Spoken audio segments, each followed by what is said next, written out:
ज्या वयात बऱ्याच मुलांचं आपण कोणत्या क्षेत्रात करिअर करावं हे देखील ठरलेलं नसतं, अशा वयात वयाच्या अवघ्या 16व्या वर्षी एका मुलानं स्टार्टअप उभं केलं आणि सध्या तो 22 वर्षांचा असून तब्बल 1500 कोटींचा मालक आहे.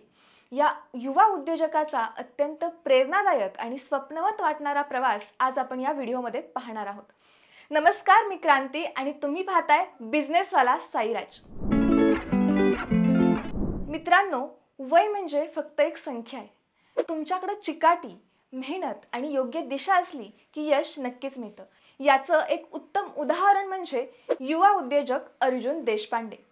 ठाण्यातील एका मध्यमवर्गीय कुटुंबातील मुलगा ज्याने 2018 मध्ये व्यवसाय सुरू करण्याचं ठरवलं. तेव्हा वय होतं फक्त 16 वर्ष. ना मोठा अनुभव, ना मोठं नेटवर्क, पण होता तो दृढ निश्चय.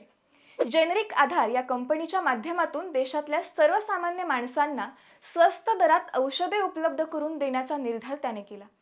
प्रत्येक घरात परवडणाऱ्या दरात औषध पोहोचवायची ही कल्पना घेऊन त्याने सुरुवात करण्याचे ठरवले. त्यासाठी सुरुवातीला त्याने स्थानिक औषध उत्पादकांशी संपर्क केला, परंतु अनेकांनी त्याचे वय कमी असल्याचे त्याला गांभीर्याने न घेता नाकारले. पण त्याने हार न मानता प्रयत्न चालू ठेवून एका औषध उत्पादकाला विश्वासात घेऊन भागीदारीमध्ये व्यवसाय करायचे ठरवले व स्वतःची 15,000 रुपये इतकी गुंतवणूक करून मेडिकल स्टोअर सुरू केले. जेनेरिक औषधे ब्रँडेड औषधाइतकीच प्रभावी परंतु कमी किमतीत असल्यानं पहिलं मेडिकल स्टोअर यशस्वी ठरलं आणि तिथूनच या प्रवासाला सुरुवात झाली.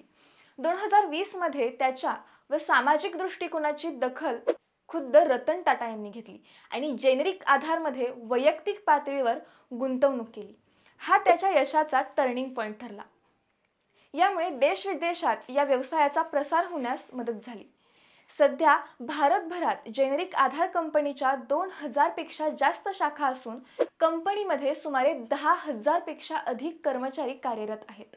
15,000पासून सुरू केलेला हा प्रवास आता 1500 कोटींवर पोहोचला आहे. नुकतेच भारताच्या राष्ट्रपती द्रौपदी मुर्मू यांनी अर्जुनला फार्मा क्षेत्रातील चमत्कारी मुलगा म्हणून संबोधले आणि त्याच्या कामगिरीची प्रशंसा केली.